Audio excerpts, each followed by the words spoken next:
Welcome Leo, it's April 2015. I'm Dadhichi Toth from astrology.com.au with your brief monthly forecast. And you know, the ninth house of the horoscope is stacked with a full moon occurring on the 4th in the spiritual sector, the 12th house, another spiritual sector of your horoscope. And this is a nice background to some of the other things I'm going to talk about, because you know, there's no shame in changing your mind on something. For some reason and I see it a lot, we tend to feel as if we've had a particular view or ideology or belief when we were this tall, then we have to keep that belief system going for the rest of our lives, notwithstanding the fact that we're given good reason to change our beliefs, to change our minds. And that's one thing about science over, you know, a lot of the faith orientated belief systems that science has there, is that you know, they are open to constantly changing and modifying and improving that belief system. So this month, I think for you, Leo, it is a question of re-examining some of those core beliefs that you have. The ninth house of the horoscope is one's religious beliefs, one's past karma. Having Mercury, the Sun, the karmic point, and also Uranus transiting this part of your horoscope is very significant, I feel, in that it causes you to think and go back over your past. And when you look at the reasoning for why any of us are born into a particular religious belief, I mean, if you were born in Afghanistan, you would be holding the Quran rather than the Bible. If you're born in the West, you know. If you're born in Africa, then you'd have a voodoo doll, perhaps.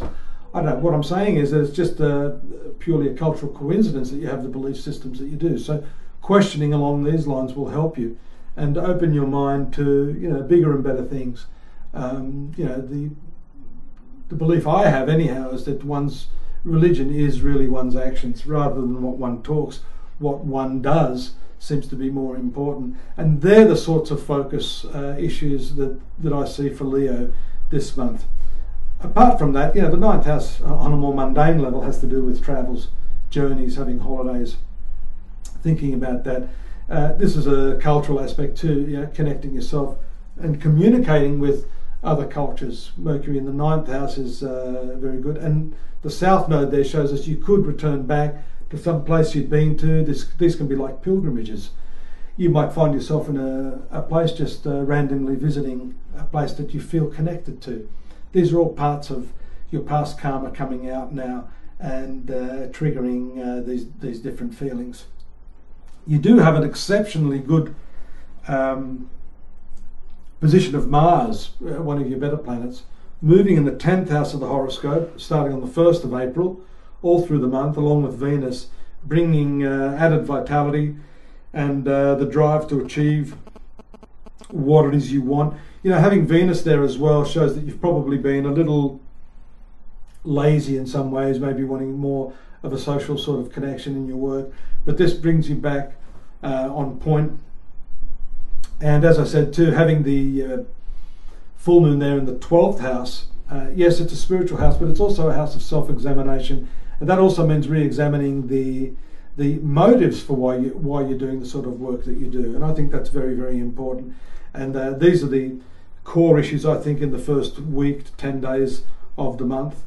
You know, around the 6th, you've got ample opportunity there to advertise your services if you're in business, to advertise your skills. Mercury moves into the trine aspect of Jupiter on the 6th and a little bit before that. That's why I'm saying this first week of the month is definitely associated with pushing forward your wares and your skills.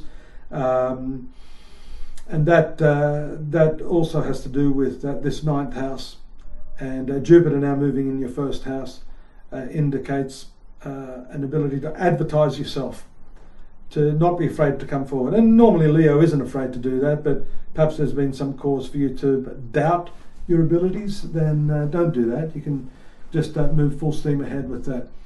The stationary direct movement of Jupiter in the first house is, you know, Jupiter being the biggest planet, it shows you need to watch your weight.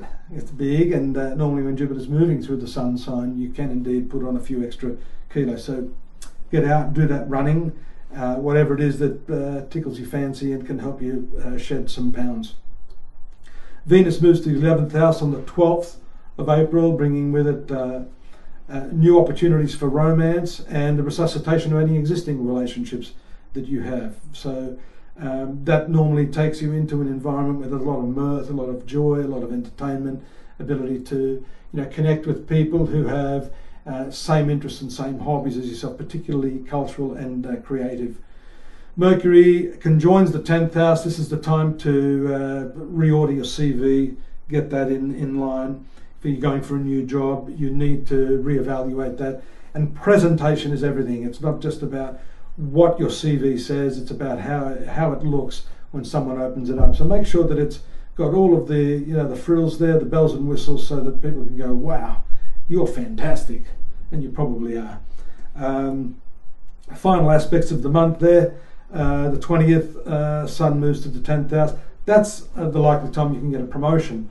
This is one of the better cycles for your professional life. Sun moving through the apex of the horoscope, what we call the 10th house or the midheaven. Then 21st, 22nd, 23rd and 26th, we have Uranus, Mars and Mercury, all forming very, very favourable aspects there. The Uranus will create a sudden dramatic opportunity, and that's from the 9th house. So this is a point of luck. We mentioned your past karma earlier. If it is a job you're looking for, you might be surprised to find that the efforts you're making are not at all what are going to secure a new position, but something left of field. So good luck with that. These aspects are very promising. They're a good note to finish the month off, and I do hope to join you again here next month. Don't forget astrology.com.au for more detailed analysis on this monthly, yearly and the daily horoscopes, along with our practitioners and lots of free oracles as well. Take care.